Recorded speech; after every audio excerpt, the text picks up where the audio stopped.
मरणाही आधी राहिलो मरोनी, मरणाही आधी राहिलो मरोनी, मग केले मने होते तैसे, आता तुम्ही पहा आमुचे नवल, नका विचू बोल गायावीन. विश्व चैतन्य भगवान श्री ज्ञानोबाराय, वैराग्य भास्कर जगद्गुरु तुकोबाराय तसेच भगवान परमात्मा यांच्या चरण नतमस्तक सेवेला सुरुवात करतो. या कीर्तनरूपी सेवेसाठी निवडलेला अभंग जगद्गुरु जगदवंदनी श्री संत श्रेष्ठ वैराग्याचे मूर्तिमंत पुतळे अखिलेश्वराचे परमार्थ प्राण संत हृदय सम्राट जगद्गुरु श्री तुकोबार यांचा फक्त 3 चरणाचा विरहिणी प्रकरणातील आपल्या जीवनाची इति कर्तव्यता, भगवान परमात्माची आवड, आपण केलेला परमार्थ, आपण केलेली भक्ती आणि त्या भक्तीचं भेटलेलं फळ तुकोबार अभंगाद्वारे सांगितलेलं आहे. तुकोबारामध्ये आम्ही या देहामध्ये असतानाच मरणाला जिंकून घेतलं, याचा अर्थ मरण आहे आधी. आम्ही अजून आहोत पण मरणाला जिंकून घेतल्यामुळे आम्ही राहिलो. आपण साधू संतांची बरोबरी करू शकत नाही, फक्त आपण त्यांचा उच्चारण करू शकतो. म्हणून तुकोबाराय म्हणतात, आता तुम्ही पहा आमुचे नवल. आपण साधू संतांच्या जीवनातलं नवल अर्थात आश्चर्य, त्यांनी केलेलं कर्तृत्व, त्यांनी केलेली भक्ती हे पाहू शकतो आणि उच्चारण करू शकतो. कारण संतांची आपली बरोबरी होऊ शकत नाही. का होऊ शकत नाही? साधू संत भयविरहित झाले आणि आपण भयग्रस्त आहोत. तुकोबाराय म्हणतात, तुका म्हणे तुम्ही भयाभीत नारी. नारी या शब्दाचा अर्थ फक्त स्त्रीवाचक नाही. नारी या शब्दाचा अर्थ या मृत्यू लोकातील या संसारातील सगळेच जण आले. आपण सर्वजण भयग्रस्त आहोत, भयभीत आहोत आणि साधू संतांनी भयाला जिंकून घेतलं. त्यामुळे तुकोबाराय म्हणतात, कैशी सरी संग तुम्हा आम्हा असा वंगाचा असे विठ्ठल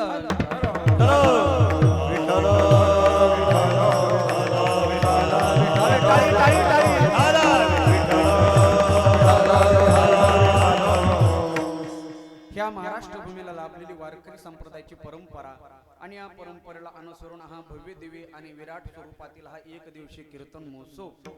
आपण सनातन धर्मातली माणसं आहोत, हिंदू धर्मातली माणसं आहोत. त्या धर्माला अनुसरून हा भव्य दिव्य स्वरूपातील प्रथम वर्ष श्राद्धाच्या निमित्ताने म्हणा किंवा प्रथम पुण्यस्मरणाच्या निमित्ताने म्हणा, हा एक दिवसीय कीर्तन महोत्सव या ठिकाणी सर्व गलांडे परिवाराने आयोजित केलेला आहे. वैकुंठवासी कैलासवासी श्री हरिभक्तपारायण विठ्ठल बाबूराव गलांडे यांना आज या मृत्यू लोकातून वैकुंठ गमन जवळजवळ 1 वर्ष पूर्ण झालेलं आहे. आणि हिंदू धर्मानुसार 1 वर्षाच्या उत्तर कार्याच्या निमित्ताने वर्ष श्राद्धाचा कार्यक्रम करावा लागत असतो. त्या हेतूने देवबाबाची कर्मकांडाची पूजा ही संपूर्ण झालेलीच आहे. पण कर्मकांडापेक्षाही श्रेष्ठ आहे ते भगवान परमात्माचं नामस्मरण. आणि ते कुठंतरी देवाचं नामस्मरण आपल्या मुखातून घडावं, आपल्या कानावरती पडावं आणि हे सगळं पुण्याचं गाठुडं वैकुंठवासी विठ्ठल दादांना सुपूर्त करण्यासाठी या कीर्तन महोत्सवाचं या ठिकाणी आयोजन केलेलं आहे. अर्थात हा संपूर्णच गलांडे परिवार आहे. त्याचप्रमाणे वैकुंठवासी श्री हरिभक्तपारायण विठ्ठल बाबूराव गलांडे यांचे दोन्ही सुपुत्र आदरणीय आपल्या परिसराचं वैभव माननीय श्री अरविंद विठ्ठल गलांडे आणि आदरणीय आपल्या परिसराचं वैभव श्री गोपीचंद विठ्ठल गलांडे या 2 परिवारांनी, या 2 मुलांनी, त्याचप्रमाणे 3 मुली आहेत,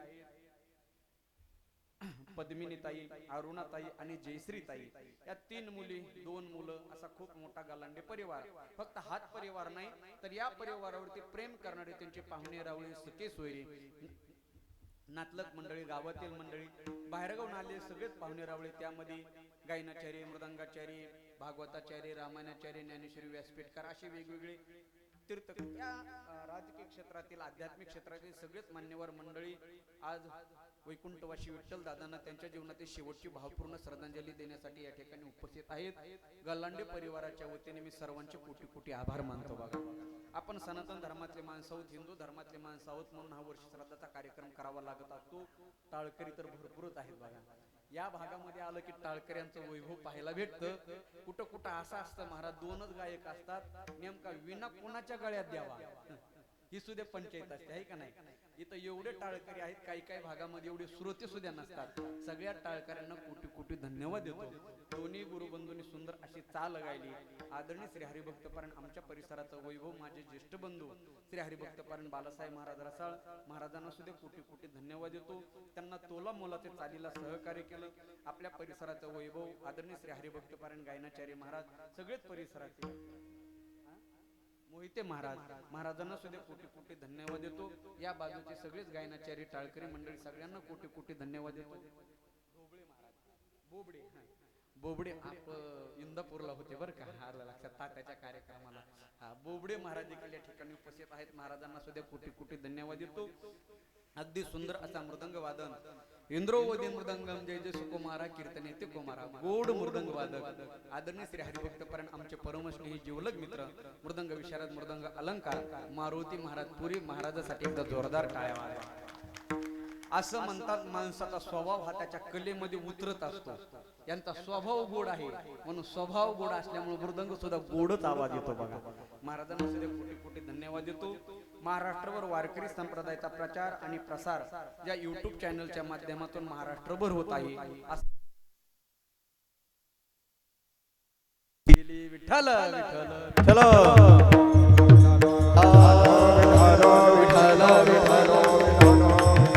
विठ्ठल हा टाळी टाळी हरी विठ्ठल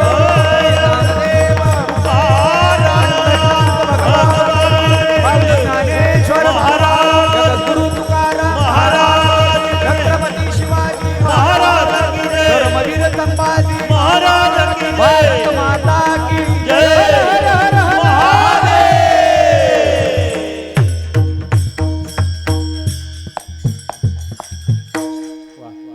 महाराष्ट्रभर वारकरी संप्रदायाचा प्रचार आणि प्रसार ज्या YouTube चॅनलच्या माध्यमातून होत आहे, असं असणारे महाराष्ट्रातील लोकप्रिय YouTube चॅनल राजमुद्रा ते देखील या ठिकाणी उपस्थित आहेत. त्यांच्याही चॅनलला सबस्क्राईब करा आणि ते शेजारचं घंटीचं बटन असतं तेवढं दाबायला विसरू नका. आमच्या दादाला सुद्धा धन्यवाद देतो. सगळेच गावातील मान्यवर मंडळी आहेत, सगळ्यांना कोटी कोटी धन्यवाद. ज्यांच्या उपस्थितीमध्ये या ठिकाणी ही वर्ष श्राद्धाची कीर्तन सेवा करण्याचा योग आला. आपल्या परिसराचं वैभव परमार्थ प्रेमी वारकरी संप्रदायातील सर्वच कीर्तनकारावरती निस्वार्थ प्रेम करणारे गोड व्यक्तिमत्व आमचे परमस्नेही नामदेव ताठे उर्फ चर्मन, ज्यांना या नावाने ओळखलं जातं, त्यांच्या कॉलमुळे त्यांच्यामुळे या ठिकाणी येण्याचा योग आला. त्यांना सुद्धा धन्यवाद देतो. सगळेच वारकरी मंडळी या ठिकाणी उपस्थित आहेत, सगळ्यांना कोटी कोटी धन्यवाद. ऐका, सेवेसाठी घेतलेला अभंग जगद्गुरु श्री तुकोबार यांचा फक्त 3 चरणाचा अभंग आहे. अभंगातील हो अत्यंत महत्वाचा आहे. जगद्गुरु श्री तुकोबार अभंगाद्वारे आपल्या जीवनाची इति कर्तव्यता सांगतात. का हो तुकोबार आहे, तुम्ही आयुष्यभर परमार्थ केला, आयुष्यभर नामस्मरण केलं, त्या पंढरपूरची वारी केली, तुम्हाला नेमकं फळ काय प्राप्त झालं? तर तुकोबार आहे म्हणतात त्याचं फळ असं प्राप्त झालं, मी देहात मध्ये राहून मरणाला जिंकून घेतलं.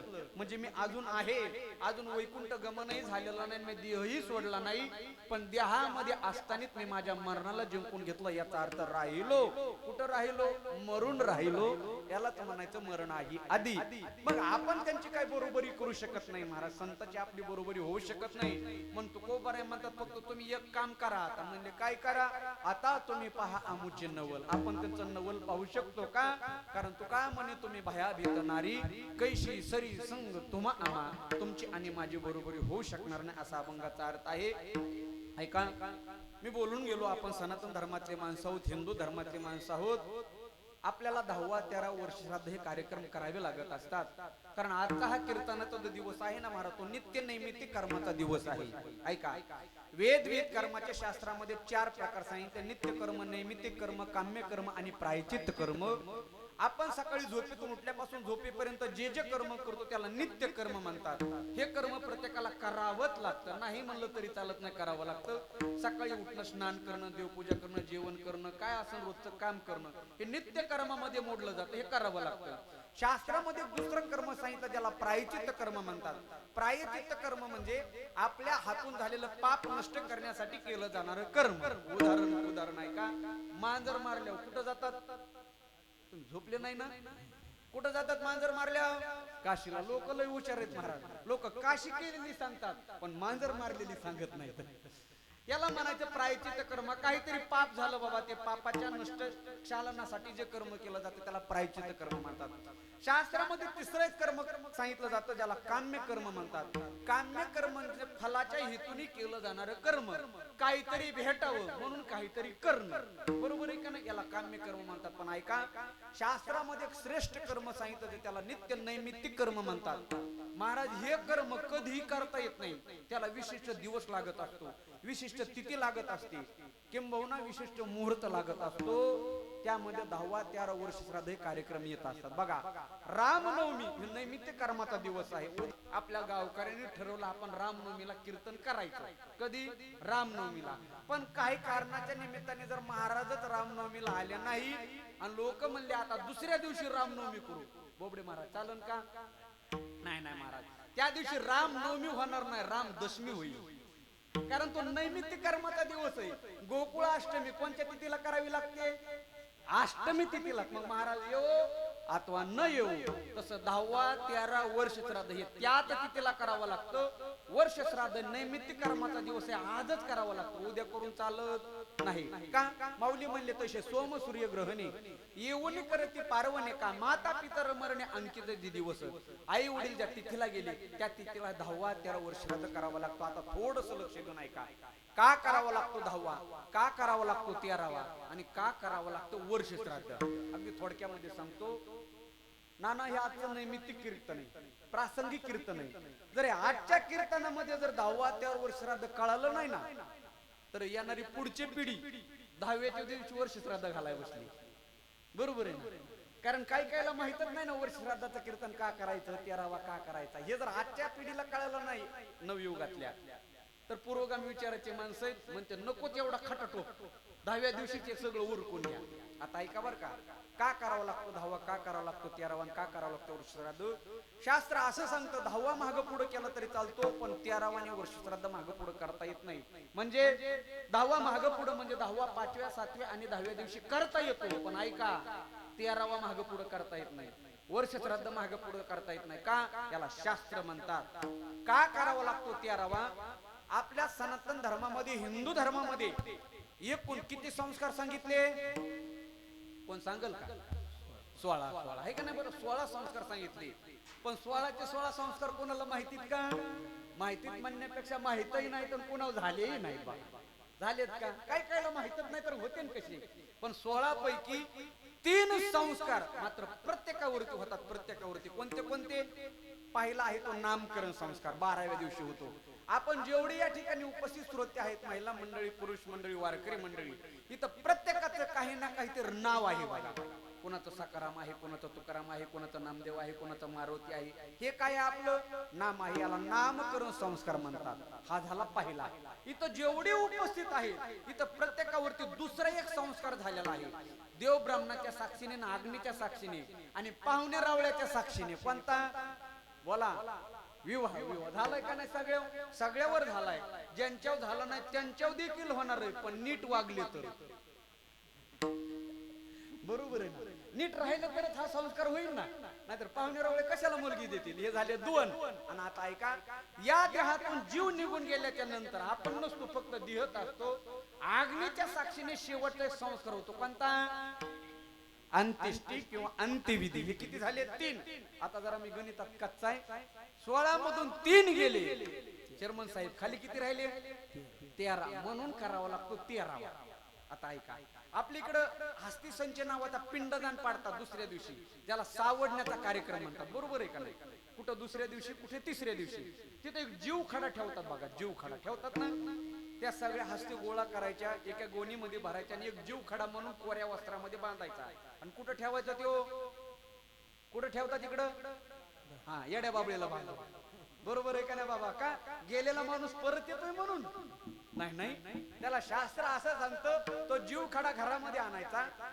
13 दिवस गेलेल्या व्यक्तीच्या नावाने ज्योत लावलेली असते आपल्या घरामध्ये, दिवा. त्या दिव्याच्या प्रकाशाला तो जीव खडा ठेवायचा. म्हणजे का बरं?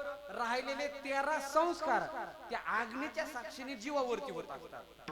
आता एकदा का हे 13वा झाला, इथून जीवाची गती हळूहळू चालू झाली. आता मला वर्ष श्राद्ध व्हायचंय. आजचा कार्यक्रम कशाचा आहे? वर्ष श्राद्धाचा. आता वर्ष श्राद्ध येतो. ऐका, आता हे झाले बघा 13 दिवस. हळूहळू इथून जीवाची गती प्राप्त झाली. आता त्याला यम दरबारामध्ये जायचे आपला न्याय निवाडा करण्यासाठी. स्त्री असो, पुरुष असो, माळकरी असो, खाणारा असो, नाहीतर पिणारा असो, ही गती सगळ्याची सारखी. 13व्या दिवशी इथून जीव निघतो महाराज. त्याला यम दरबारामध्ये जाण्याच्या अगोदर त्या यम दरबाराच्या बाहेर एक वैतरणी नावाची नदी. कोणती नदी? वैतरणी. ती नदी लागते. त्या नदीच्या काठावरती जीवाला जायला 28 दिवस लागतात. 28. पहिले 13 आणि हे 28 किती झाले? 41. मी सुरुवातीलाच कबूल केलं मी गणितात कच्चा आहे म्हणून. 41व्या दिवशी हा जीव त्या नदीच्या काठावरती पोहोचतो. आता त्या जीवाला नदी पार करायची, ते वैतरी नदी नियम दरबारामध्ये जायचं. पण ऐका, ती नदी पाण्याने भरले नाही महाराज, घाणीने भरलेली. त्या नदीच्या काठावरती एक कामधेनू नावाची गाय बांधलेली. ती गाय त्या जीवाला सहकार्य करते ज्याने आयुष्यामध्ये एकदा तरी गायदान केलेली. म्हणून सनातन धर्मामध्ये जन्माल्याच्या नंतर माणसाने एकदा तरी गायदान करावी, पण खाटकाला सोडून. तुम्ही म्हणता आता सांभाळलं व्हाय ना, द्या खाटकाला, असं नका करू. ती नदी त्या गायीच्या साह्याने जीवाला पार करायला 59 दिवस लागतात. पहिलं कुठं राहतो 41 आणि हे 59 किती झाले? 100. 100व्या दिवशी हा जीव यम दरबारामध्ये पोहोच होतो. आता त्याला त्याचा न्याय निवाडा करण्यासाठी त्याला एक वकील लावावा लागतो. यम दरबारामध्ये आपण एकटेच गेलेलो का महाराज? आपल्या पुढे नंबर आहे ना तिथं. मग आपल्याला तिथे एक वकील लावावा लागतो. त्या वकिलाचं नाव आहे चित्रगुप्त. पाहायला कोणी वकील नाही, पाहिल्या वित कसं काय? तसे बरेच जण त्या वकिलाला जे हरी घालून आलेत महाराज. कधी? कोरोना काळात आले का ना, जे हरी घालून येतो नंतर म्हणून. तो वकील लावावा लागतो. त्या वकिलाला आपली फाईल द्यावी लागते, म्हणजे आपल्या कर्माची. आणि तो वकील आपल्यावरती अभ्यास चालू करतो. पण ऐका दादा, तो जो वकील आहे ना, तो वकील सरकारी वकील आहे, म्हणजे खाजगी वकील नाही. खाजगी वकील असल्यावर जर आपल्या बाजूने निकाल लागतो. सरकारी ओरिजिनल वकील आहे, ते म्हणतो तुझे पैसे बाजूला राहू दे, अगोदर तुझ्या कर्माची फाईल दाखव. आपल्या कर्मावरती त्या वकिलाला अभ्यास करायला 265 दिवस लागतात. पहिले 100 आणि हे 265 किती झाले? 365. एका वर्षाचे दिवस किती? 365. 365 दिवस पूर्ण झाल्याच्या नंतर त्या जीवाचा निकाल लागतो. ह्याला टाकायचं कुठं? म्हणून एका वर्षाला 365 दिवस. म्हणून 365 दिवस झाल्याच्या नंतर जीवाचा निकाल लागतो. म्हणून तेव्हा करावं लागतं. त्याला वर्ष श्राद्ध म्हणतात. विठाला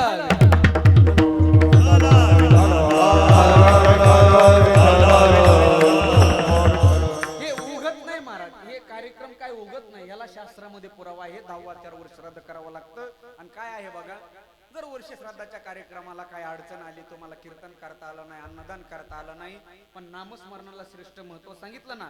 माऊली म्हणले गेलेल्या व्यक्तीच्या नावाने खाली जरी नुसता हरिपाठ जरी घेतला, त्याचं नामस्मरण करून, तरी सुद्धा त्या पूर्वजांना वैकुंठाची गती प्राप्त. पूर्वज वैकुंठ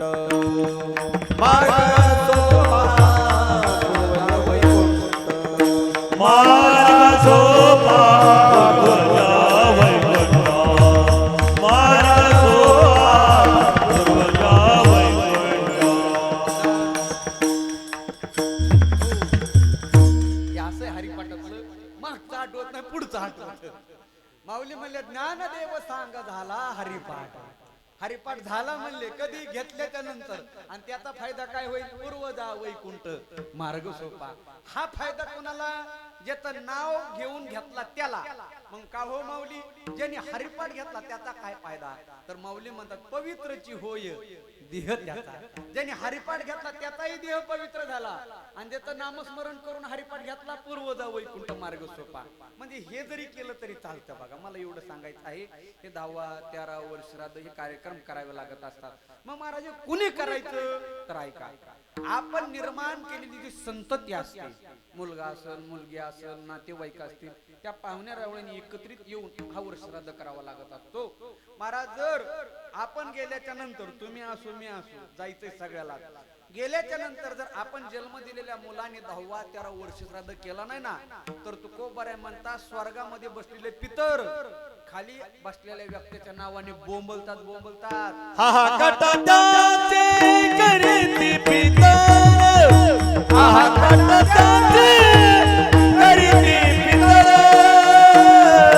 वंशी दुराचारी पुत्र धारा, वंशी दुराचारी पुत्र धारा. हा कटाचे करती पितर, हा कटाचे करती पितर, वंशी दुराचारी पुत्र धारा.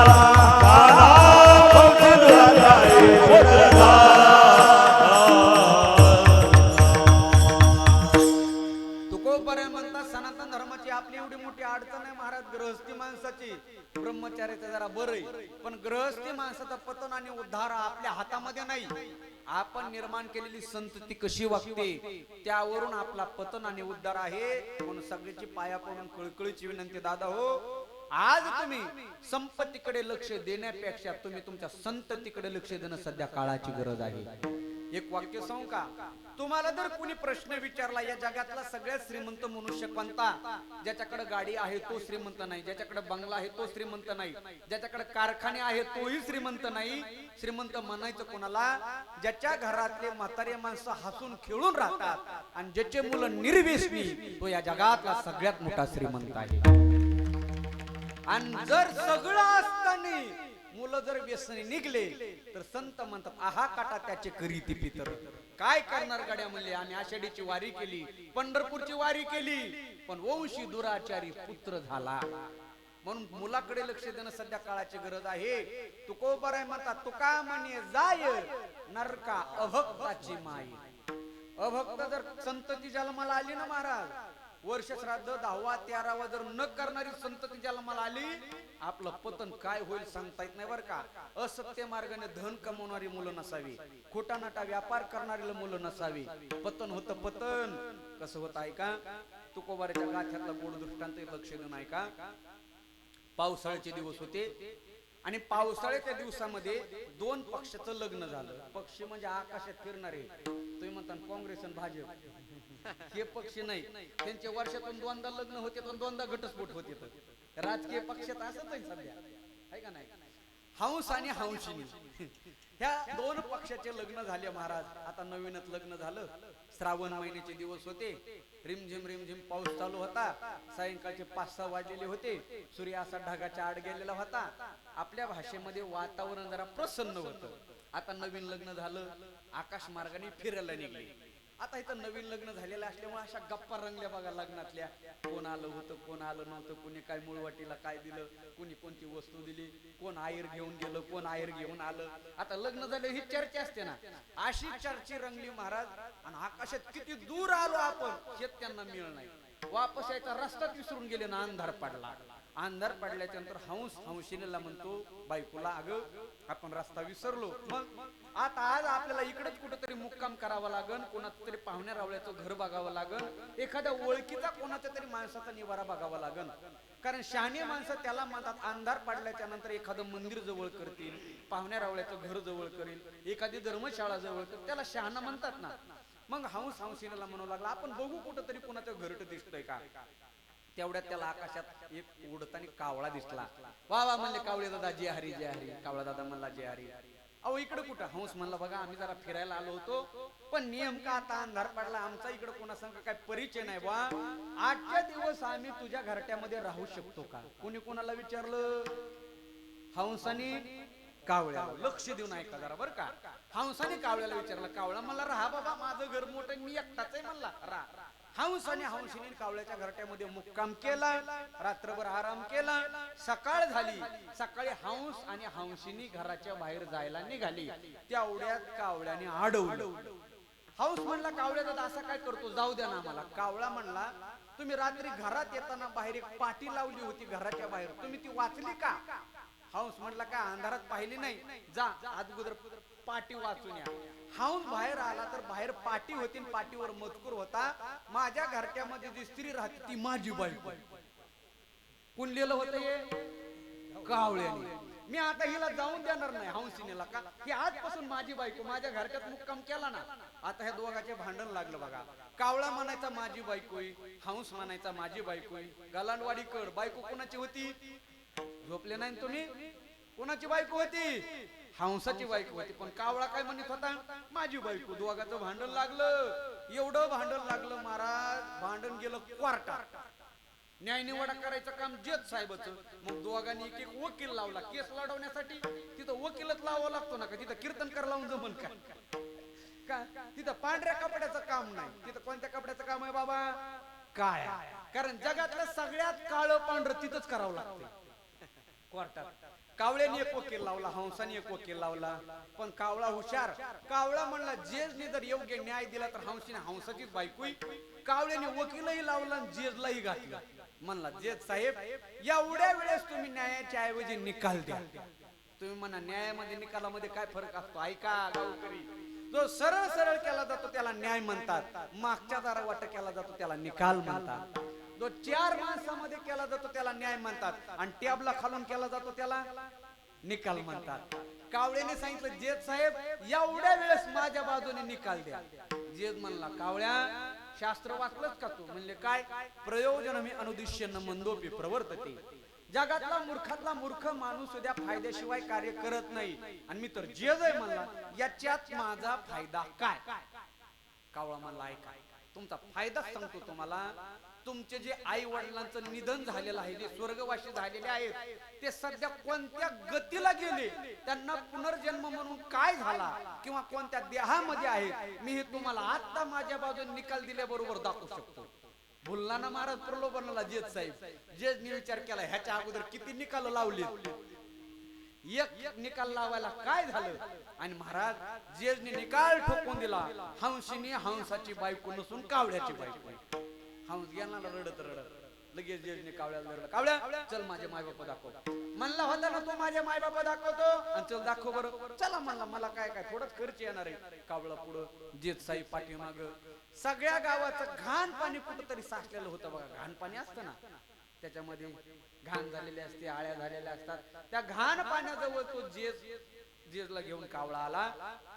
म्हणला, जेज साहेब बघा आता तुम्हाला मायबाप दाखव ना. म्हणलं इकडे कुठं? इकडंच आहेत. म्हणला थोडा धीर धरा, ही मोठी आळी दिसते का? म्हणले हो. म्हणले हे तुमचे पप्पा. हे त्यातली लहान आळी दिसते का? म्हणले हो. ही तुमची जमलं मम्मी. जेजला वाईट वाटलं ना. जेजला वाटलं आपल्या भारतामध्ये एवढं मोठं नाव आहे, पण माझ्या आई वडिलाची गती अशी झाली. कावळ्याला विचारलं, कावळ्या अरे माझ्या मायबापाची गती अशी का झाली? कावळ्या म्हणला, जेज साहेब खरं सांगा, हंसीने कोणाची बायको होती? कोणाची बायको होती गावकरी? हंसाची. पण तुम्ही थोड्या फार लोभासाठी असत्य लोभावरी ठेवून करती आसक्त न्यायनिता, त्यात पूर्वज पतना नरकी किडे होते जाना. लोभावरी ठेवून करती आसक्त न्यायनिता, त्यात पूर्वज पतना नरकी किडे होते जाना.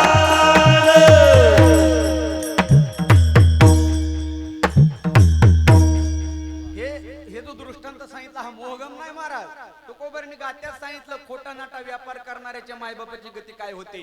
लोभावरी ठेवून हित करी असत्य न्याय नीत, त्याच्या पूर्वजा पतन नरकी किडे होते जाण. म्हणून तुकोबरने सांगितलं, जोडून या धन उत्तम व्यवहारे. चांगलं धन जोडा का? मायबापाची गती पतन आणि उद्धार आपल्या हातामध्ये आहे. म्हणून आपल्या कुळामध्ये एक तरी सत्पुरुष जन्मावा, एक तरी माळकरी जन्मावा. 42 कुड्या उद्धार होतात बघा, है का नाही? मी तर असं म्हणल, आपल्याला 1000 मित्र असावे. ऐका, आपल्याला 1000 मित्र असावे, पण त्या 1000 मित्रामध्ये एक तरी मित्र माळकरी असावा, जो आपल्या हाताला धरून म्हणेन, अरे चल पंढरपूरच्या वारीला. आपला उद्धार झाल्याशिवाय राहणार नाही बघा. हा वारकऱ्याचं महत्व हे कार्यक्रम करावे लागत असतात बघा. मृत्यू हा प्रत्येकाचा ठरलेला आहे. तुम्ही असो, मी असो, इथं प्रत्येकाला जायचंय. सगळ्याला पाठातलं प्रमाण असलेलं, येत नाही उरू आले अवतार आणि ये रते पामर जीवती. हा मृत्यू लोक आहे. इथं साधू संतांचे अवतार झाले, त्यांना जावं लागलं. हा मृत्यू लोक आहे. इथं देवादिकांचे अवतार झाले, त्यांना जावं लागलं का? हा मृत्यू लोक आहे. याचं नाव मृत्यू लोक. इथं जे आहे तेच भेटणार. एखाद्या खोलीमध्ये जर ग्रंथ असले, त्याला ग्रंथालय म्हणतात. ऐका, काय म्हणतात त्याला? ग्रंथालय म्हणतात. इथं मृत्यू आहे, त्याला मृत्यूलय म्हणतात. म्हणून भागवतामध्ये सांगितलं, मृत्यूलय म शाश्वतम.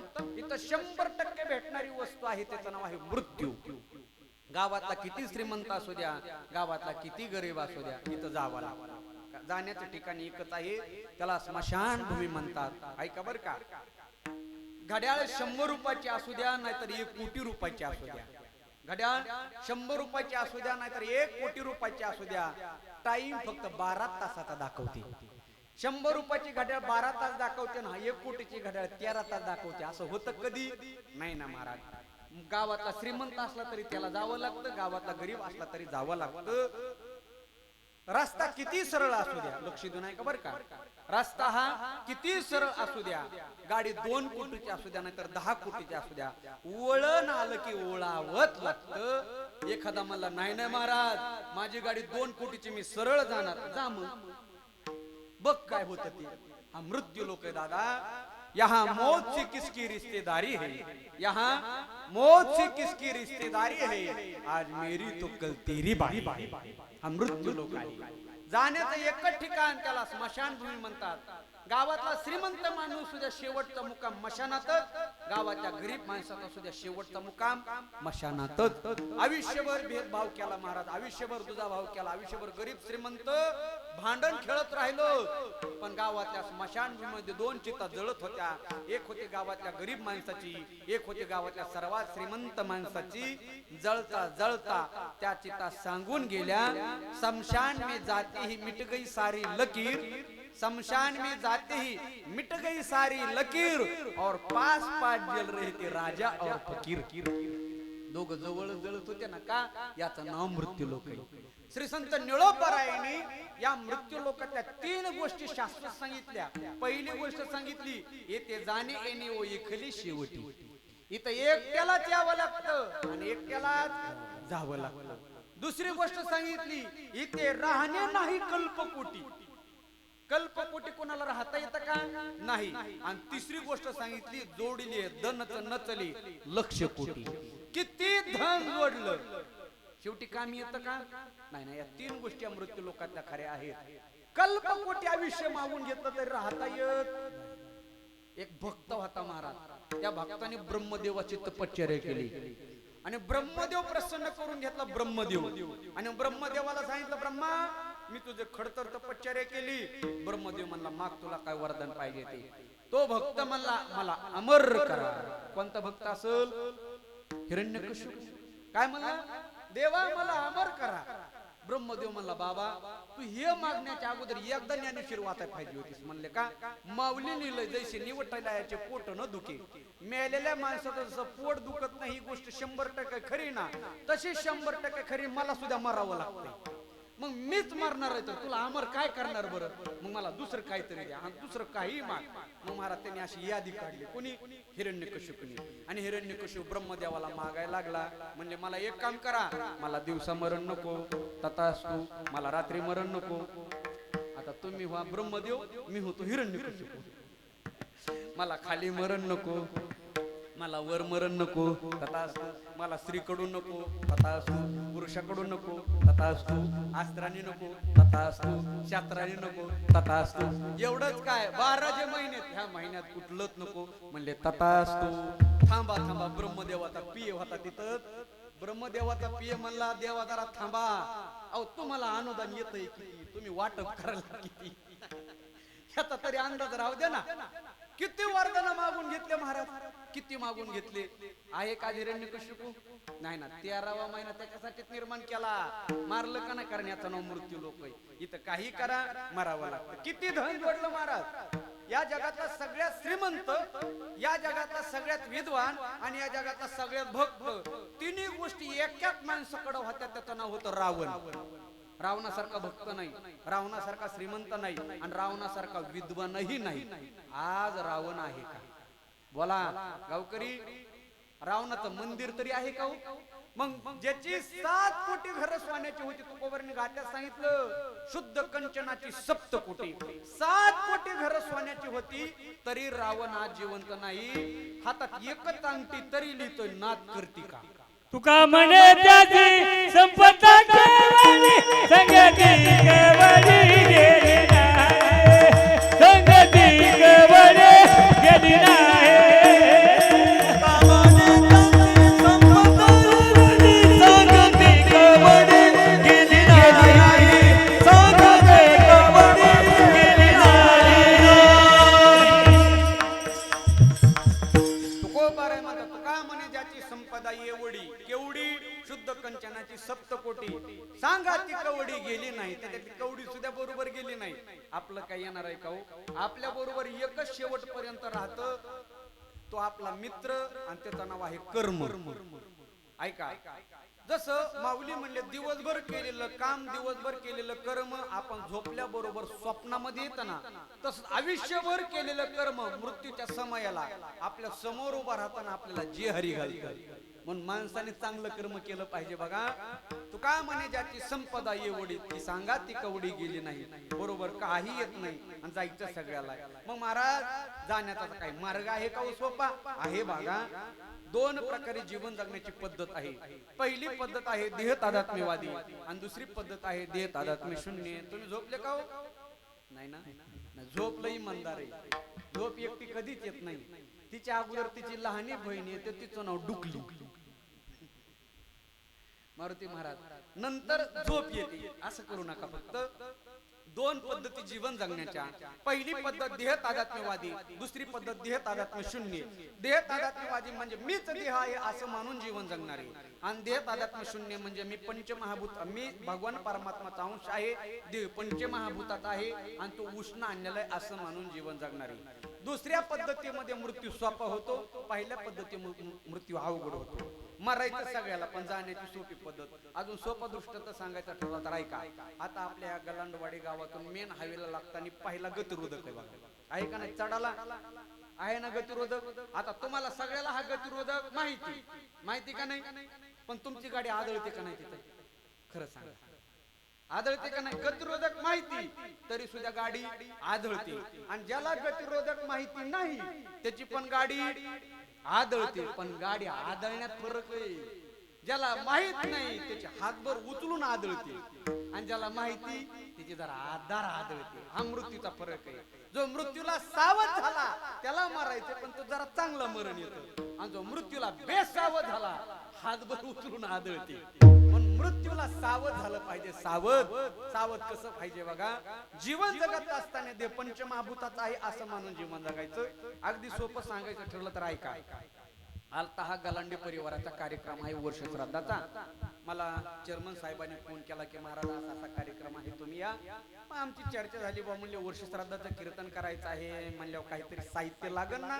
काय लागन? त्यांना म्हणलं टाळ, पकवाज, विना, ही माईक सिस्टीम हे लागन ना. आता हे चोपदारांच्या काट्या, हे सगळं काय साहित्य. आता ऐका, हे जे साहित्य आहे टाळ, पकवाज, विना, हे सगळं गलांडे परिवाराचं काही उष्ण आणलंय. कसं आहे? उष्ण गाववाल्याचं का नाही? हे काय म्हणले, टाळकऱ्यांना म्हणले तुम्ही टाळ घेऊन या. तुम्ही आणले नाहीत पण सांगायला, नाहीतर नेताना धरला. सगळ्या टाळकऱ्यांना म्हणले तुम्ही टाळ घेऊन या. आमच्या पुरी महाराजांना म्हणले तुम्ही मृदंग घेऊन या. ह्यांनी मृदंग आणला. आमच्या सुंदर माईक सिस्टीम वाल्यांनी सिस्टीम आणली. आता ऐका, हा कार्यक्रम आता संपला. कीर्तन जे विठ्ठल होईल ना 1 तासाने 2 तासाने 3 तासाने का होईना, त्याच्या पुढे थोडं जाणार आहे. समजा हे कीर्तनाचं जे विठ्ठल झालं, आता हे साहित्य ज्याची त्याला परत करायचं का इंदापूरच्या बाजारामध्ये नेऊन विकायचं? कसं करायचं दादा हे बोला? ज्याची त्याला परत करायचं. कार्य संपलं, ज्याची त्याला परत करायचंय. देह देखील 5 भूताकून उष्ण आणलाय, पृथ्वी, आप, तेज, वायू, आकाश. ह्याच्यातलं कार्य संपलं. हा देह सुद्धा काय करायचं? पिंड हा पाताचा नीला उचना, शेकीला त्याचा दे लागे, शेकीला त्याचा हिरड, शेकीला त्याचा दे लागे. पिंड हा पाताचा नीला उचना, शेकीला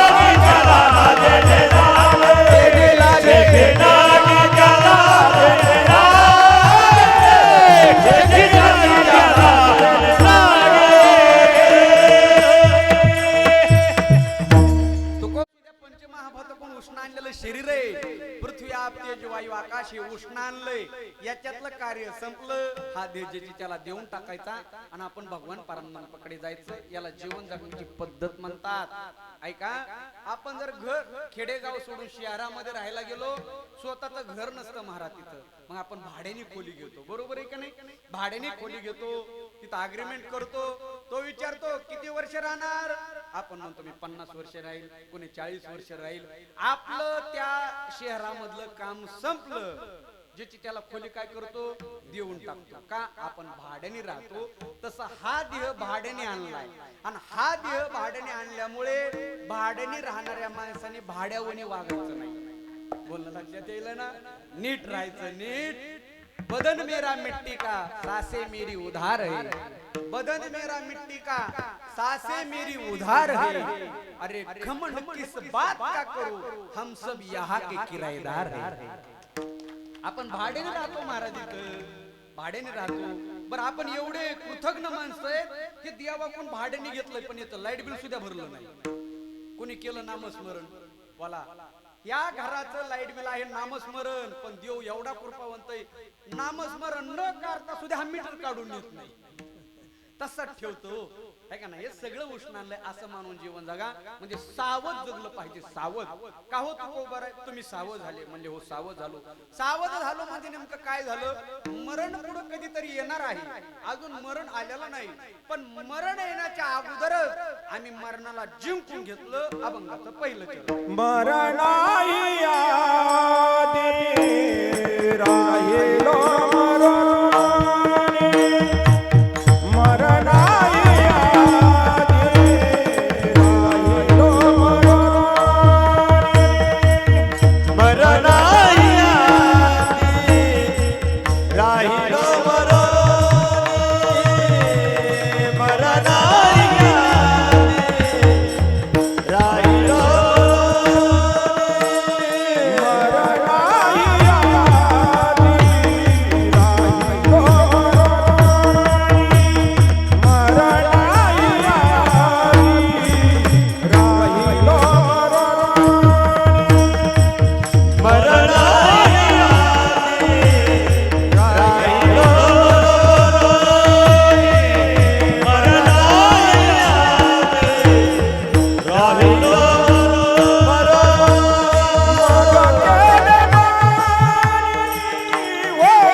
तुम्हाला जर इथं जीवन जगायचं असेल आनंदाने जीवन जगायचं असेल देहामध्ये जास्त गुंतूनच राहू नका आणि देहाच्या नातलागामध्ये सुद्धा गुंतून राहू नका याचा अर्थ मृत्यू कधीतरी पुढे येणार आहे पण आजच मरणाला जिंकून घेतलं मरण आहे आधी अजून मेलेलो नाही राहिलो मरोनी म्हणजे महाराज अभंगामध्ये दोन शब्द अत्यंत महत्वाचे आहेत पहिला शब्द राहिलो आणि दुसरा शब्द मरोनी राहिलो म्हणजे शिल्लक आणि मरोनी म्हणजे संपणं आता तुकोबरायची ना इथं शंका अशी येते का हो महाराज तुम्ही म्हणतात राहिलोही आणि मेलोही मग दोन्ही पैकी काय खरं बरं तुमचं तुम्ही राहिले का मेले हे अगोदर सांगा ना तुकोबऱ्या म्हणतात मरण पुढे पण मी मरणाला जिंकून घेतलं याचा अर्थ या देहाच्या संबंधाने जेवढ्या उपाध्या आहेत त्या उपाध्या सोडून दिल्या म्हणजे मरून आम्ही मेलो का देहा माणूस गुंतो कशामुळं देहाच्या उपाधीमुळंच ना आपल्याला उपाधी लय प्रिय असते महाराज तुम्ही असो मी असो उपाधी म्हणजे मोठेपणा बरोबर आहे का नाही उपाध्यामुळे माणूस गुंतून राहतो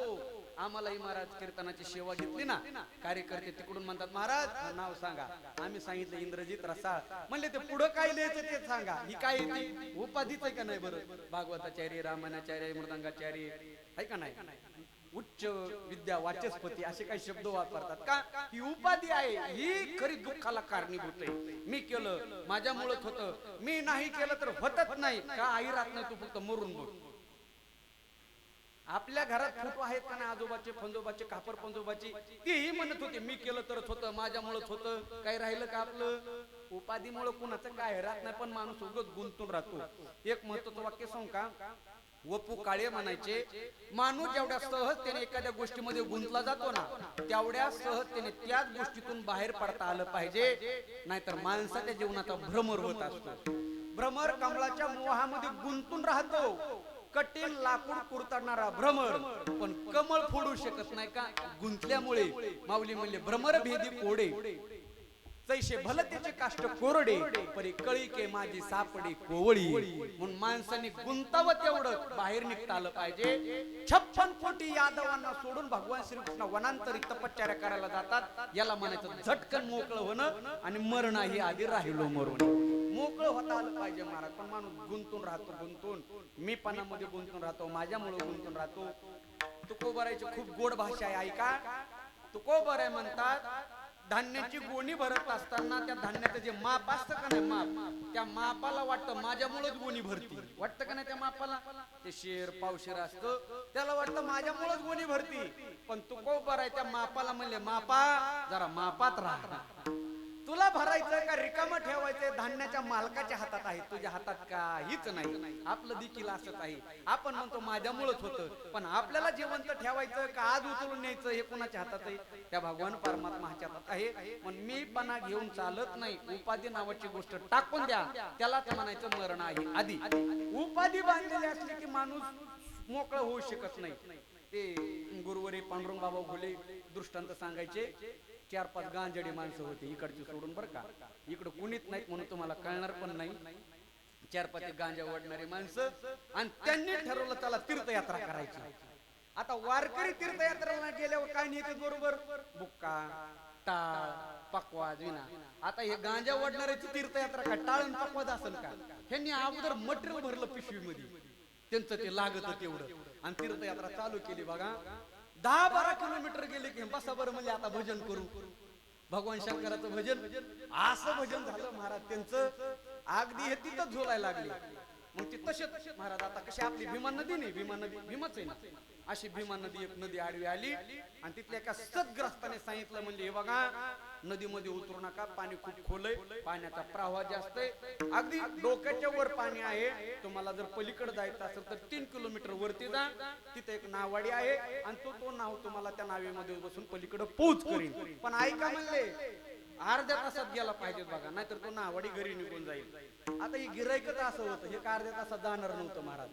3 किलोमीटर वर चढायला अंतर होता, अर्धा किलोमीटर वर दुसरं भजन चालू झालं यांचं. बोलणं लक्षात येईल ना तुमच्या?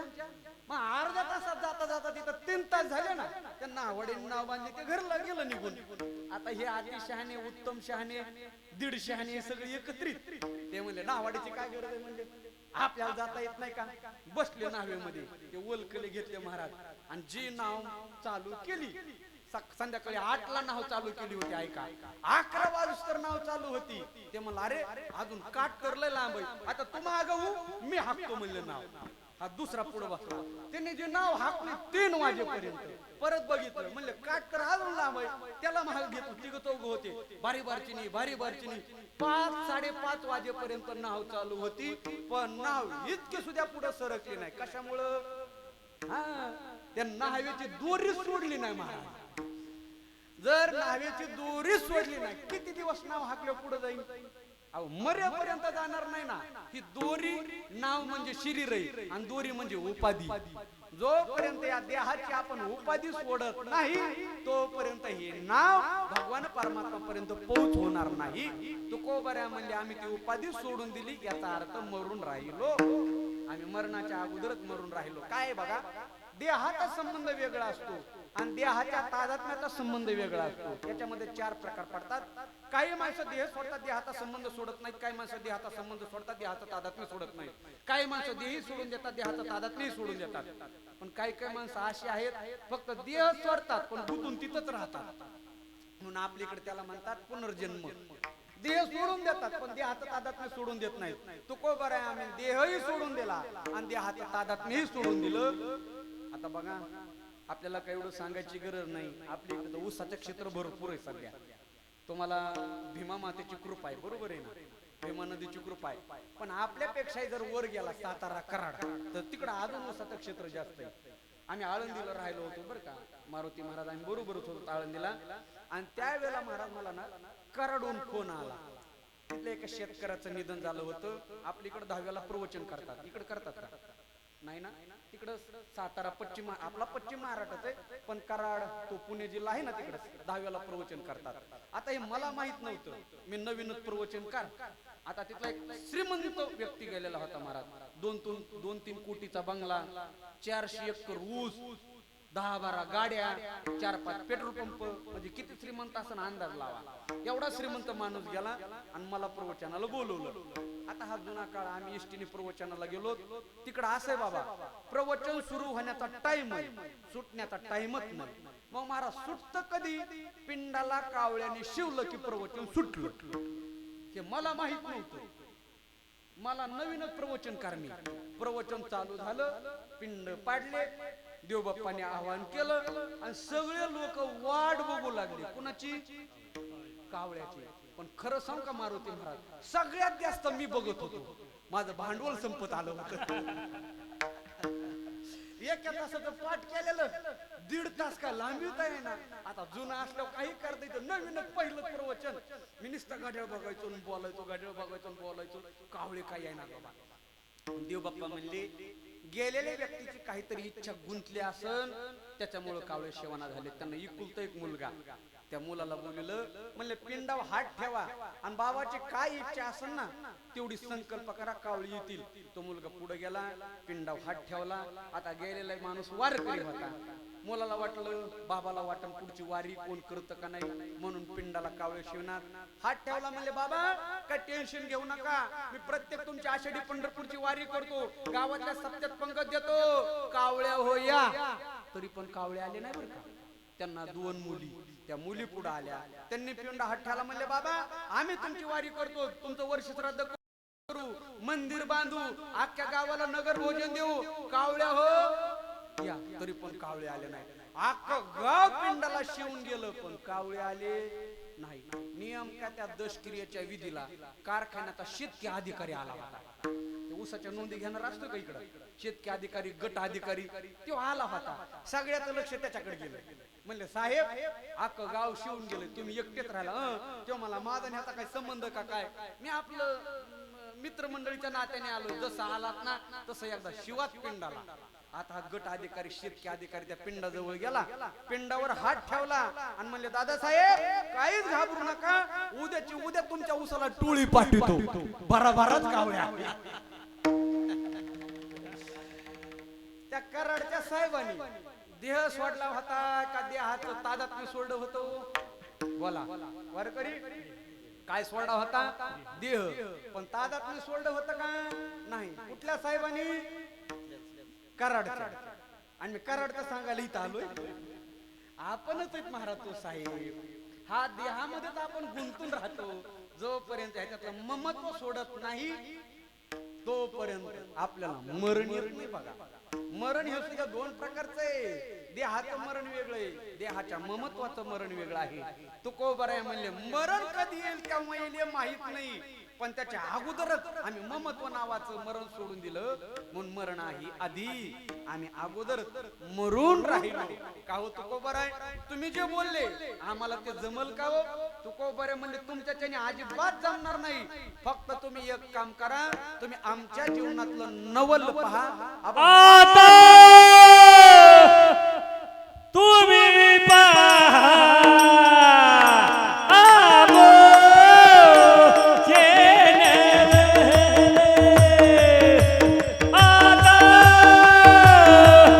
तुम्ही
आता तुम्ही पहा काय करा आमुचे नवल नवल पहा काय नवल आहे मारा नका वेचू बोल वायावेन वायपट बडबड करूच नका फक्त पाहण्याचं कार्य करा साधू संतांच्या जीवनातलं नवल आहे नवल म्हणजे आश्चर्य नवल या शब्दाचा अर्थ आहे जगा वेगळं काहीतरी करणं जे आपल्याच्याने होत नाही सामान्य बुद्धीच्या पलीकडे आहे सामान्य मनुष्याच्या पलीकडे आहे ते संतांनी केलं हेच नवल आहे म्हणून तू बरं म्हणतात आता तुम्ही पहा आमुचे नवल नवल या शब्दाचा अर्थ दुसरा सांगतो भगवान परमात्म्याचं एक नवल आहे जो कोणीच करू शकत नाही ते केलं की म्हणायचं वा काय नवल गड्या म्हणले कोणतं देखा नवल तया प्रभूची अद्भुत प्रेम भक्ताचे जे सार ते पारथाचे करीत वसे जो अख्ख्या जगाला चालवतो तो भगवान श्रीकृष्ण ज्याच्या इशाऱ्यावरती पृथ्वी चालते वृक्षाची पाने हाले ज्याची सत्ता अशी जगळी ज्याची सत्ता आहे तो सारथी झाला कुणाचा अर्जुनाचा हे नवल आहे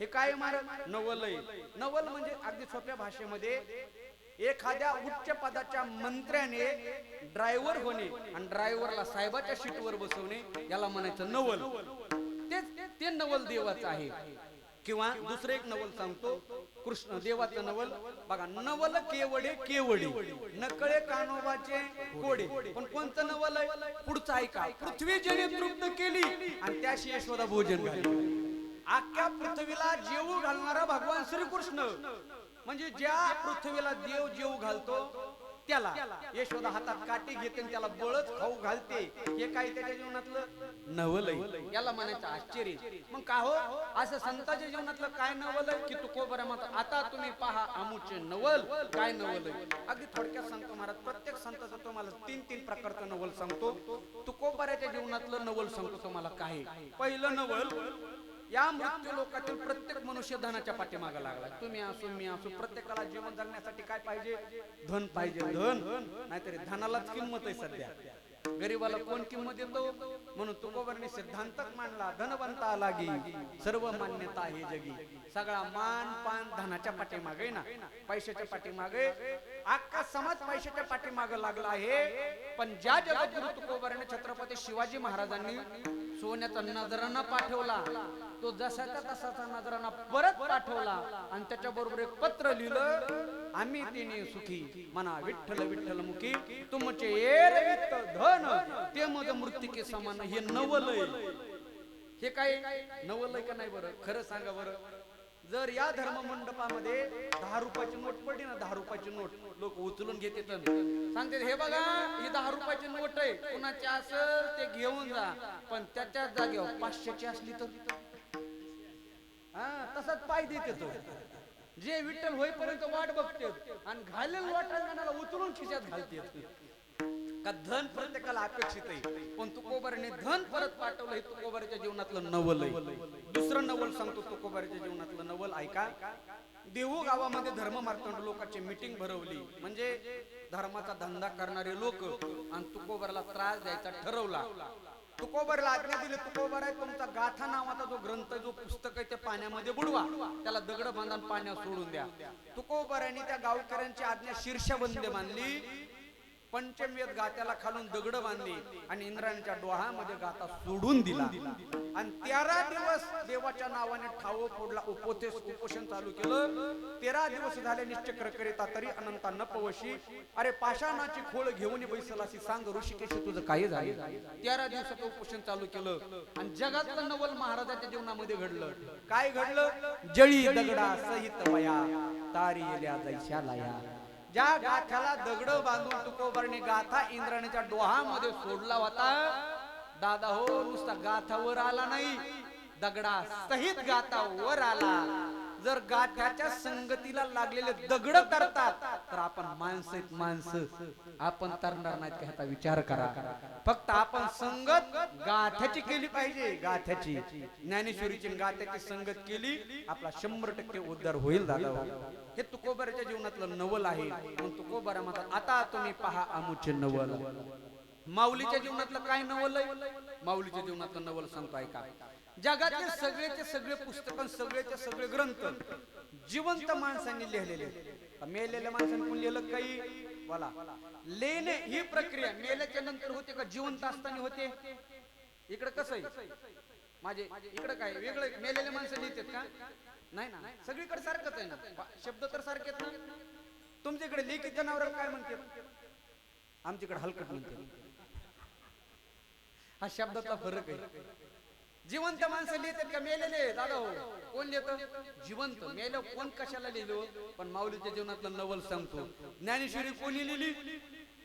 मेलेल्या माणसाला जिवंत करून लिहिली. सच्चिदानंद बाबा आदर लेख झाला. हे काय नवल आहे, नवल.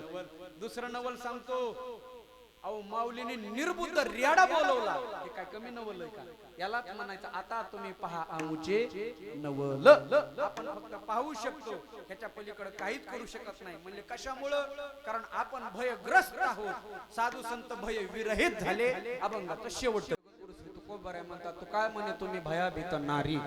नारी या शब्दाचा अर्थ आहे संसार. नारी या शब्दाचा आहे मृत्यू लोकातली समस्या मनुष्य जात.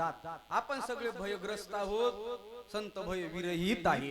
म्हणजे आता त्यांना त्यांच्या जीवनामध्ये कुठलंही भय नाही आणि आपल्याला प्रत्येक क्षणोक्षणाला भय. हा त्यांच्या जीवनातला आणि आपल्या जीवनातला फरक आहे. मला सांगा बरं, इथं भीत नाही असा माणूस आहे का?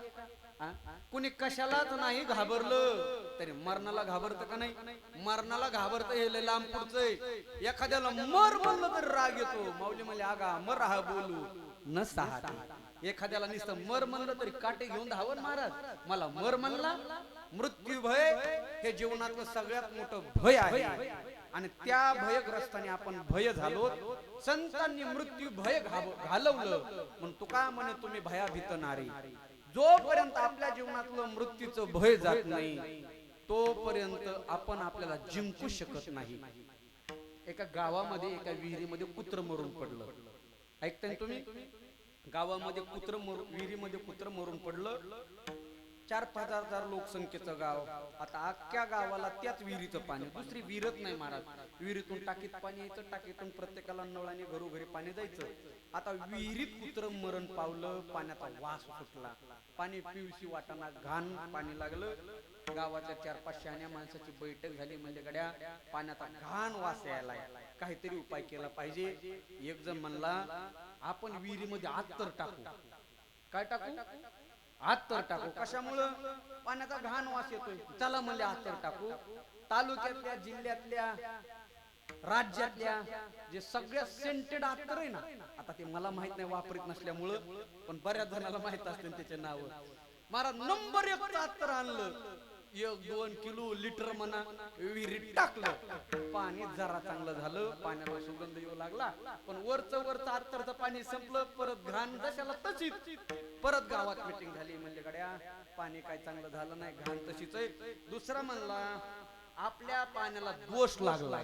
दोष म्हणजे कुणाची तरी पाण्याला वाईट नजर लागली, त्याच्यामुळे पाणी घाण लागले. मग एक काम करा, विहिरीच्या पाण्याच्या नावाने भागवत कथा ठेवा.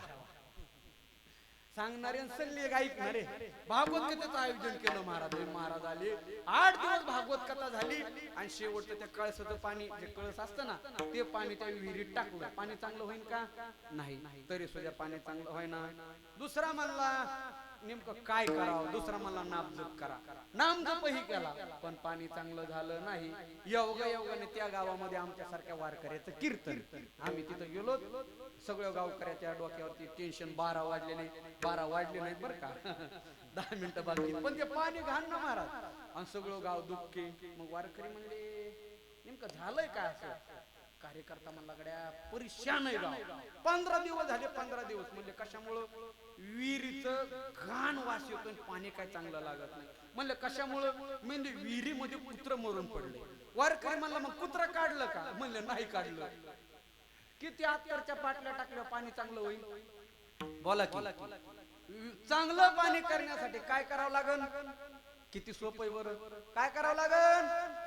कुत्र मेलेलं बाहेर काढावं लागन. तसं ऐका, या देहाने सगळंच केलं पण या देहातलं भय नावाचं कुत्र बाहेरच काढलं नाही. भय अजून कुत्र नावाचं तसंच आहे ना. मग आपण घाबरतो का नाही?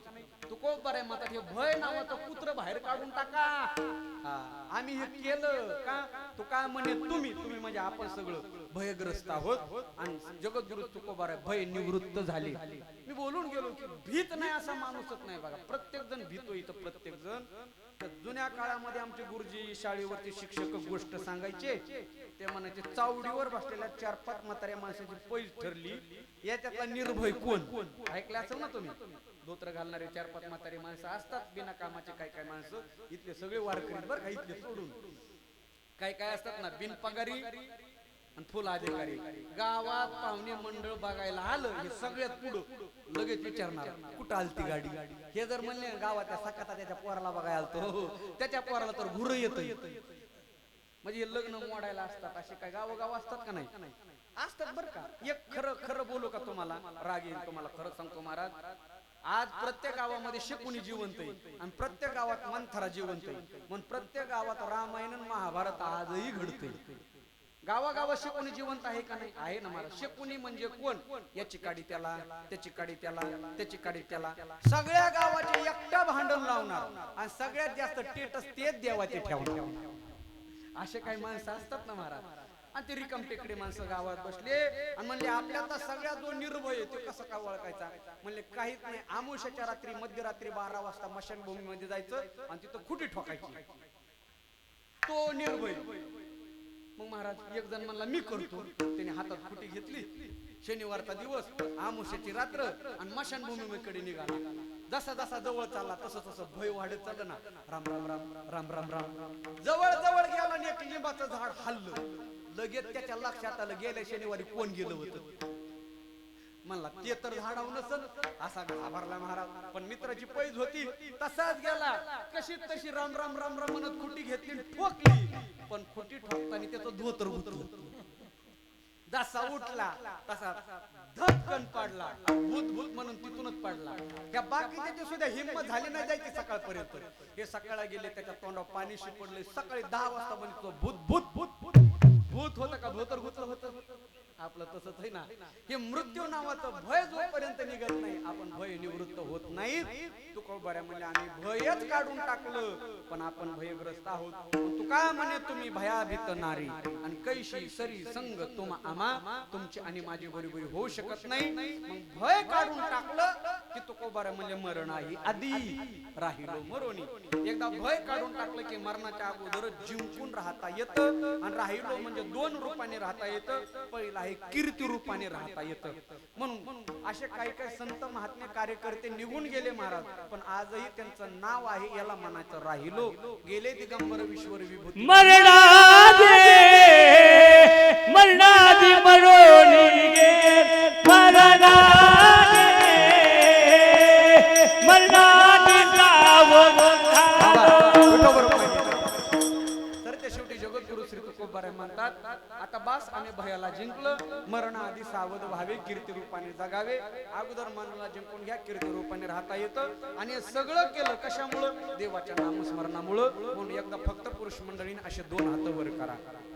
इकडचे खुर्चीवर बसलेले, तिकडचे बाबळी खालचे, पलीकडचे तंबाखू द्या आता टाकून. केले का हातावर? हा केले. सर्वांनी हातावर केले ना. इकडचे हा सिस्टीम वाले छान सिस्टीम लावली पण हातावर करा. राहू द्या आता अजून 2 तास.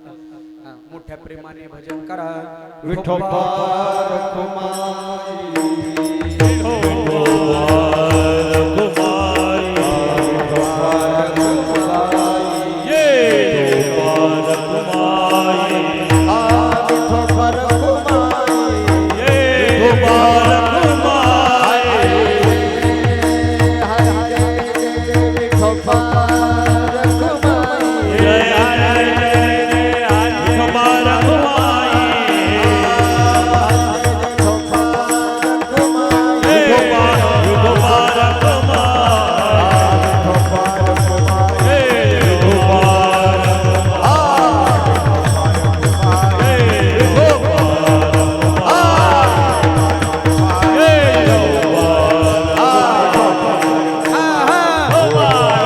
ताली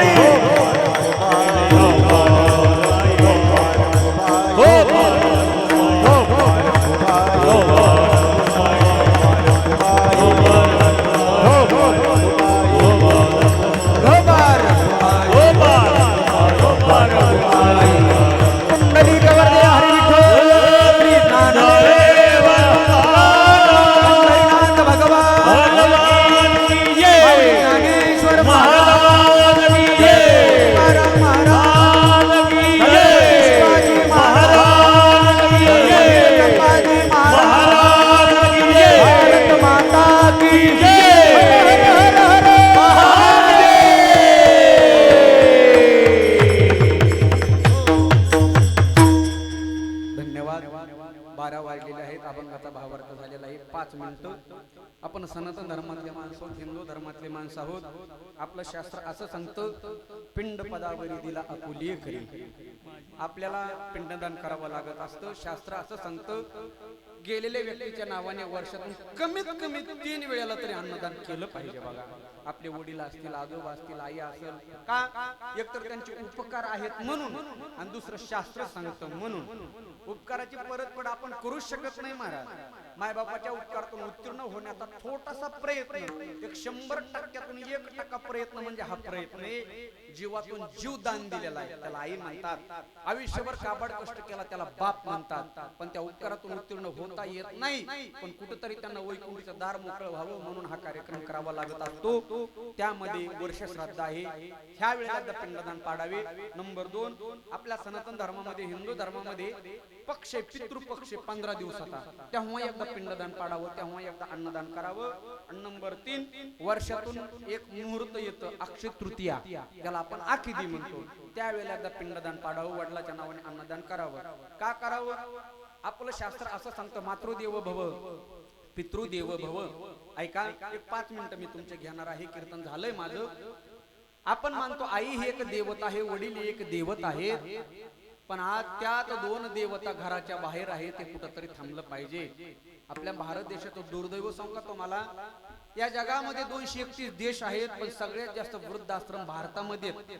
आणि सगळ्यात जास्त वृद्धाश्रमामध्ये जे मायबाप आहेत ना, ते शिकलेल्या लोकांचे. बरं का, तुम्ही फिरून बघा, शेतकऱ्याचे मायबाप अजून तरी वृद्धाश्रमामध्ये नाहीत. गावकऱ्यांच्या लाज काज ते त्यांना घरामध्ये सांभाळतात. आम्हाला योग येतो महाराज फिरण्याचा. आम्ही त्यांना विचारलं, तुमचं काय, मुलं काय करतात? कुणी म्हणतं माझा मुलगा डॉक्टर आहे, कुणी म्हणतं माझा मुलगा वकील आहे, कुणी म्हणतं माझा मुलगा इंजिनियर आहे. आणि मायबाप वृद्धाश्रमामध्ये. हे कुठंतरी थांबणं सध्या काळाची गरज आहे. सतत जिंकत यावं म्हणून सतत हरत आलेले आपले मायबाप असतात. आईला वाटतं माझं जीवन काबाड कष्ट करून गेलेलं आहे, वडिलांचं वाटलं माझं जीवन मोलमजुरी करून गेलेलं आहे. कमीत कमीत माझ्या नशिबी ती गरीबी असू नये. रात्रंदिवस राब राबतो तो बाप, आणि रात्रंदिवस कष्ट करते ती आई. पण ह्या 2 देवताची सेवा झाली पाहिजे. म्हणून माऊली म्हणले, सकळ तीर्थाची धुरे जी का माता पितरी. आई ही एक देवता आहेत, वडील ही एक देवता आहेत. या 2 देवताची सेवा झाली पाहिजे. आयुष्यभर निस्वार्थ प्रेमाने जग जगते, तिचं नाव आहे आई. आईच्या जीवनामध्ये सर्व समर्पण आलं. समर्पण, समर्पण हा शब्द आला की आईकडेच बोट दाखवण्यात येतं. आई म्हणजे काय आहे बघा. दुर्दैवाने एखाद्या माता माऊलीच्या 9 महिन्याने दिवस पूर्ण झाले, तिला धावत पळत दवाखान्यात नेण्यात आलं. डॉक्टरने चेक केलं, डॉक्टरने सांगितलं दादासाहेब अवघड झालंय. म्हणले काय झालं? पोटामध्ये बाळ आडवं आलंय. आता एकच पर्याय, पटकन सांगा, पोटातलं बाळ वाचवायचं का तुमची बायको वाचवायची? पटकन सांगा.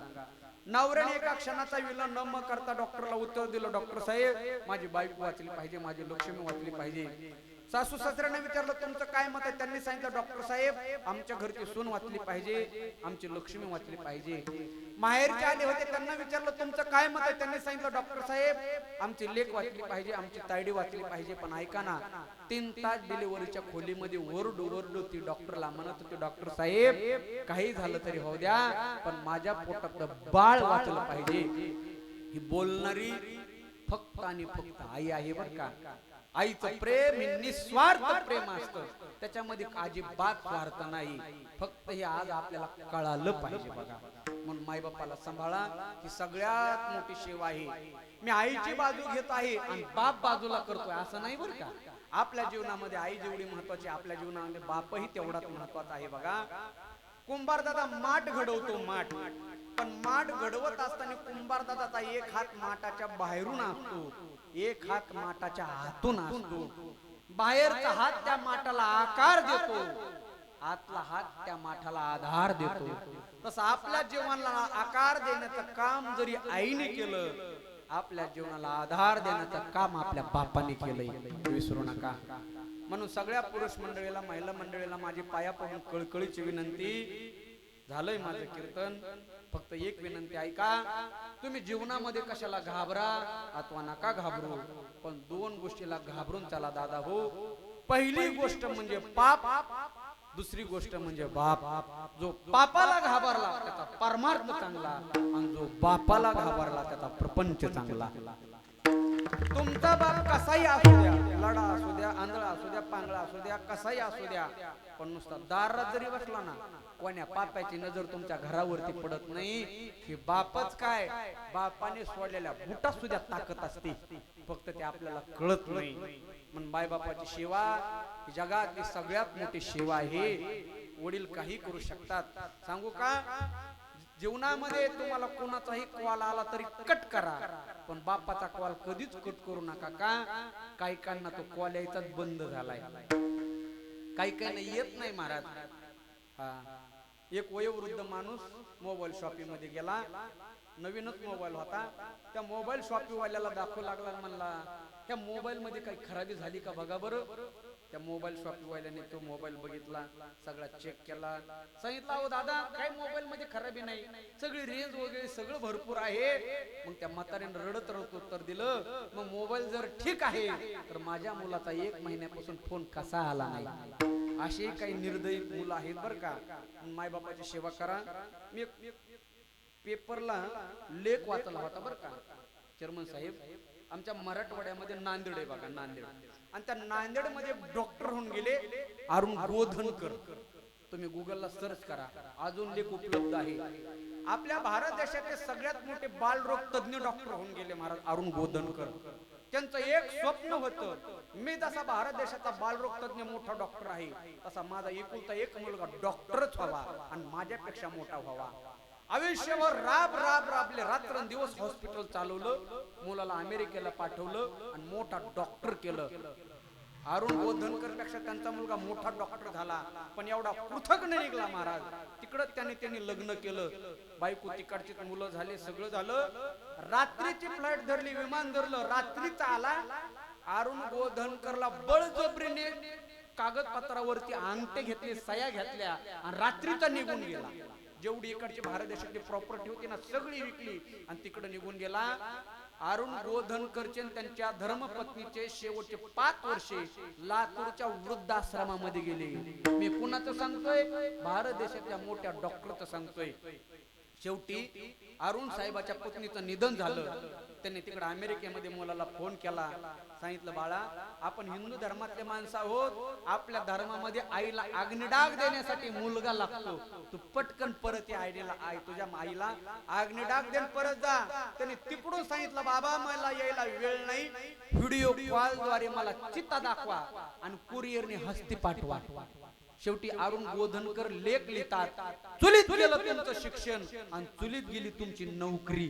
जर तुमच्या शिक्षणापायी, तुमच्या काम धंद्यापायी मायबापाला सांभाळणं होतच नसल तर ते सगळं चुलीत घाला असं त्यांचं म्हणणं आहे. म्हणून मायबापाची सेवा केली पाहिजे. एक कविता आहे, तो कवी असा म्हणतो, ऐका. बाप काढला घराबाहेर दारात अडते आई पण, बाप काढला घराबाहेर दारात तर ते आई पण, आणि बायकोला खुशाल म्हणतो तुझ्यासाठी काय पण, तुझ्यासाठी काय पण. अरे कधीतरी आठवण बघ त्या आईचे दिवस, तू जन्म घ्यावा म्हणून किती केले होते नवस. इकून तिकून देव तिच्या नवसाला पावला, तुझ्यासारखा हिरा तिच्या पदरामध्ये गावला. लहानपणी आई तुला शेतामध्ये न्यायची, ऊन लागू नये म्हणून पदराखाली घ्यायची. भूक लागली ना टाय टाय करून रडायचा, आणि त्या आईचं दूध संपलं ना रक्त सुद्धा ओढायचा. रक्त पिऊन पोसला असले का त्या रक्ताचा ठेव मान. आता एवढं कर, त्या दारातील आईला आता तरी घरामध्ये आण. अरे किती दिवस टिकणार आहे ते पिकलेलं पान. पुढे कवी म्हणतो, भले तू घोडधोड खा पण शिळी भाकर तरी मायला वाढ, आणि भाकर वाढायला बायको आडवी आली, चल तिला घराबाहेर काढ. मुलगा मायबापाला सांभाळतो म्हणून बायको घर सोडून जाणार नाही, मी बॉन्डवर लिहून देतो. मुलगा मायबापाला सांभाळतो म्हणून बायको घर सोडून जाणार नाही, मी बॉन्डवर लिहून देतो, आणि यदा कदाचित गेली तर मला येऊन भेट, मी दुसरी करून देतो. अरे वाघ बनवलंय तुला माईने, दुर्दैवाने तिला उरलं नाही माई पण. उद्या सकाळी उठ, मिशीला पिळ दे, मांडी थाप मार, आणि एकदाच म्हण आई तुझ्यासाठी काय पण, तुझ्यासाठी काय पण. आई हे आपलं सर्वस्व आहे. एक वाक्य सांगतो थांबतो दादा हो. तुम्ही 10 लाखाचं घर बांधा, त्यामध्ये देवघर बांधा अथवा नका बांधू, काही फरक पडत नाही. तुम्ही 50 कोटीचा बंगला बांधा, त्यामध्ये देवघर बांधा अथवा नका बांधू, काही फरक पडत नाही. पण त्या घरामध्ये, त्या बंगल्यामध्ये फक्त एक 10 बाय 10ची अशी खोली बांधा, ज्या खोलीमध्ये स्वतंत्रपणे तुमच्या मायबापांना उडबस करता येईल. तुमचं अख्खं घर देवघर झाल्याशिवाय राहणार नाही. खरंच या गलांडे परिवाराचं मी कौतुक करतो. बघा, एवढा मोठा हा कार्यक्रम केला. आज वैकुंठवासी श्री हरिभक्त पारायण विठ्ठल बाबूराव गलांडे कुठंतरी स्वर्गामध्ये वैकुंठामध्ये बसून हा कार्यक्रम पाहतच असतील आणि त्यांच्या मुखातून सुद्धा हा शेवटचं वाक्य येईल, शेवट तो भला माझा बहु गोड झाला. हा एवढा मोठा महाराज वर्ष श्राद्धाचा कार्यक्रम संपन्न पाडलेला आहे. या गलांडे परिवाराच्या विनंतीला मान देऊन त्यांचे आप्तेष्ट पाहुणे रावळे सगळे सोरे सगळेच परिसरातील भजनी मंडळी उपस्थित झाले. यांना कोटी कोटी धन्यवाद देतो. विशेष धन्यवाद म्हणजे मी स्तुती कोणाची करायची सवय नाही, पण वस्तुस्थिती ती सांगितली पाहिजे. या परिसराचं वैभव आमचे परमस्नेही आदरणीय नामदेव महाराज ताठे उर्फ चेअरमन, वारकरी घराणा आहे, वारकरी घराणा जोपासणारा घराणा आहे. यांचं कुशल मार्गदर्शन या परिसराला लाभलेलं आहे. आपल्या भारत देशामध्ये सगळ्यात मोठं युद्ध झालं होतं, महाभारत युद्ध. ऐकलं तुम्ही, टीव्हीवर पाहिलं तुम्ही. एका बाजूने 100 कौरव होते आणि एका बाजूने फक्त 5च पांडव होते. 100 संख्या जास्त आहे का 5 संख्या जास्त आहे? 100. पण महाभारत युद्धामध्ये विजय पांडवाचा झाला का कौरवाचा? बोला. पांडवाचा. संख्या कमी पण विजय पांडवाचा. त्याचं कारण सांगू का तुम्हाला? कौरवाचे मार्गदर्शक शकुनी मामा होते आणि पांडवाचे मार्गदर्शक भगवान श्रीकृष्ण होते. मग कार्यक्रम चांगला करायचा असला तर मार्गदर्शक चांगला असावा लागत असतो. आणि हे चेअरमन साहेबांनी खरंच मार्गदर्शन अर्थात कार्यक्रमाचं नियोजन फार सुंदर केलं. त्यांना धन्यवाद देतो. त्यांच्या धर्मपत्नी सुंदर कीर्तन करतात बरं का ताई, हे का ना, शोभाताई, त्या देखील आहे. सगळ्यांना कोटी कोटी धन्यवाद देतो. परिसरातील सगळेच गायनाचार्य मृदंगाचार्य या कार्यक्रमात उपस्थित झाले, सगळ्याला धन्यवाद देतो. हेच कीर्तन तुम्हाला पुन्हा पुन्हा पाहण्यासाठी महाराष्ट्रातील लोकप्रिय युट्यूब चॅनल राजमुद्रा या चॅनलचे सर्व आमचे दादा या ठिकाणी उपस्थित आहेत. मारुती महाराजांमुळे ते आले, त्यांना धन्यवाद देतो. थांबतो. झालेली शिवा विश्व चैतन्य भगवान श्री ज्ञानोबाराय, वैराग्य भास्कर जगद्गुरु तुकोबाराय, वैकुंठवासी श्री हरिभक्त पारायण विठ्ठल बाबूराव गलांडे यांच्या चरणी अर्पण. याच ठिकाणी सेवेला पूर्ण विराम. ज्ञानेश्वर माऊली ज्ञानराज